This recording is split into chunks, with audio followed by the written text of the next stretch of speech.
माननीय प्रोफेसर मनोज कुमार झा जी।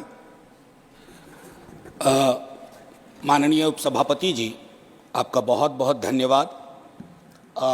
मैं सिर्फ ये कहना चाहूँगा, आज सुबह जब पता चला कि economic situation in the country पर शॉर्ट ड्यूरेशन डिस्कशन है, तो मुझे कभी नहीं लगा था कि हमारी पूरी बातचीत टैक्सेशन, फॉरेन एक्सचेंज रिजर्व्स और वगैरह वगैरह की चीज़ों में रहेगी। अर्थव्यवस्था का वो एक चेहरा हो सकता है, लेकिन एक जनप्रतिनिधि जो राज्यसभा और लोकसभा में बैठे हुए हैं, उनके लिए आर्थिक परिस्थिति पे जब हम बात करते हैं ना, तो सर सबसे पहले गरीब की थाली नजर आती है।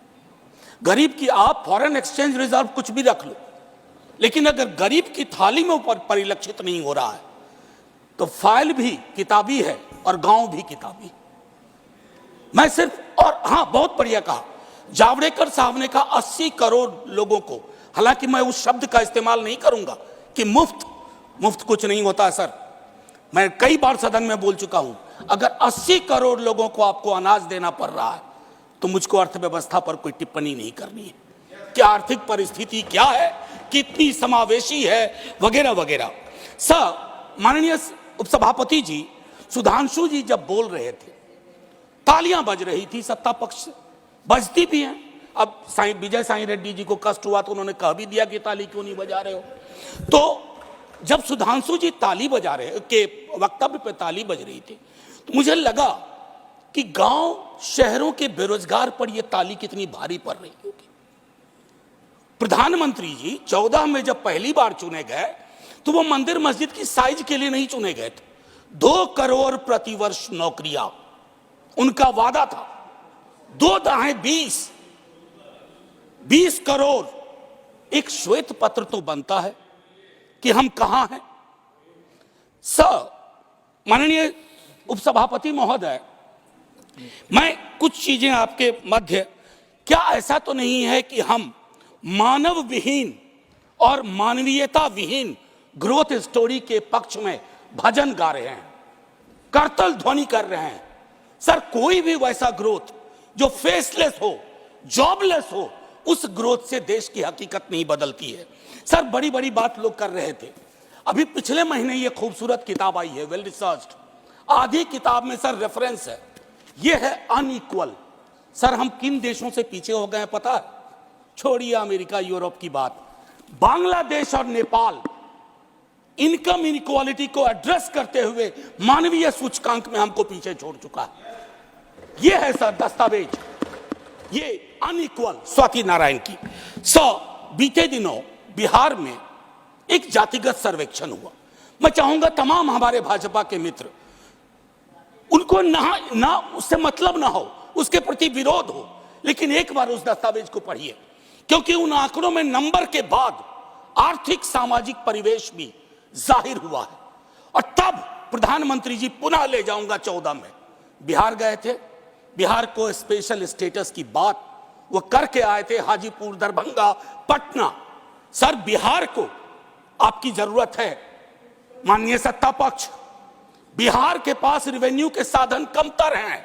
बिहार को लेबर सप्लाई स्टेट के नजरिए से मत देखिए, बिहार को स्पेशल स्टेटस दीजिए। क्योंकि अगर आप इस किताब का विश्लेषण करें, सरकार के आंकड़ों का विश्लेषण करें, तो आपको साफ दिखेगा कि बिहार, झारखंड, उत्तर प्रदेश और मध्य प्रदेश देश के बाकी राज्यों से पिछड़ रहा है। उसके अलावा दूसरा पहलू कहता हूं माननीय उपसभापति महोदय, इस किताब में बाबा साहब भीमराव अंबेडकर को धृत किया गया है, नॉर्थ साउथ डिवाइड के संदर्भ में भी। और ये पुरानी बात है सर, एफडीआई को ही देखिए कि नॉर्थ में कितना, साउथ में कितना, तो ये फर्क आपको साफ नजर आ जाएगा। इसलिए मैं कहता हूं कि बिहार को नए नजरिए से देखिए। जो शुरुआत वहां के मुख्यमंत्री नीतीश जी, तेजस्वी जी ने की, आप हैंड होल्डिंग करिए और स्पेशल स्टेटस दीजिए। दूसरी चीज सर, अगर मनरेगा में रूरल डिमांड बढ़ रहा है तो रूरल डिस्ट्रेस को एक्नॉलेज करिए। उसको एक्नॉलेज किए बगैर बात नहीं बनेगी। उसको डिनाइल से अब कुछ हासिल नहीं कर पाए।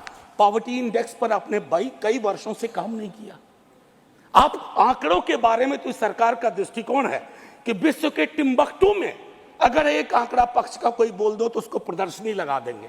अगर कोई आंकड़ा सरकार को असहज करता है तो कहेंगे हम तो इसको मानते ही नहीं है, इनकी तो मेथोडोलॉजी खराब है। साहब नहीं, ये डिफरेंशियल दृष्टिकोण मत रखिए। हंगर इंडेक्स पे खुल के कहिए हम मीट नहीं कर पाए हैं। ये सत्ता पक्ष और विपक्ष का मामला नहीं है, ये मामला है हमारे कलेक्टिव फेलियर का। हमें एड्रेस करना होगा। आपको असल में लग गया सर, बस 1 मिनट लूंगा माफी के साथ। सर, आपको असल में लगता है कि आप इनकम इनइक्वालिटी की बात ना करें, पॉवर्टी रिडक्शन की बात ना करें, अनएम्प्लॉयमेंट एड्रेसिंग की बात ना करें, चुनाव आप फिर भी जीत जा रहे हैं। मैं मानता हूं आपने वो तिलिस्म विकसित कर लिया है कि समस्याओं को एड्रेस किए बगैर भी चुनाव कैसे जीते जा सकते हैं। लेकिन जिन बोतल से निकला ये जिन देश पर बहुत भारी पड़ने जा रहा है। वेल्थ टैक्स को लेकर के, इनकम इनइक्वालिटी को लेकर मैंने कहा वेल्थ टैक्स 16 में आपने अबॉलिश कर दिया। किसानों के बारे में सर मैं कहता हूं, आप कहते हैं शेयर बाजार उछल रहा है, बड़ी तारीफ होती है सर। शेयर बाजार उछले और एक किसान आत्महत्या कर ले, एक युवा बेरोजगार आत्महत्या कर ले, तो आप किस चीज को कहेंगे सर? और कुछ नहीं कहना चाहता। हाशिए के समूहों में पॉवर्टी की जो परिस्थिति है, आप बिहार का डेटा देखिए। आखिरी सर, एक सुधांशु जी बड़ी अच्छी चीजें बता गए, हमें तो लगा कि हम तो बेकार परेशानी है गरीबी से, भुखमरी से। 30 सेकंड सर। तो मैं आपके माध्यम से अपने मित्रवर्ग को कहता हूं, जब कश्ती साबितो सालिम थी, साहिल की तमन्ना किसको थी? अब ऐसी शिकस्ता कश्ती पे साहिल की तमन्ना कौन करे? जय हिंद सर। थैंक यू, धन्यवाद प्रोफेसर मनोज कुमार झा जी।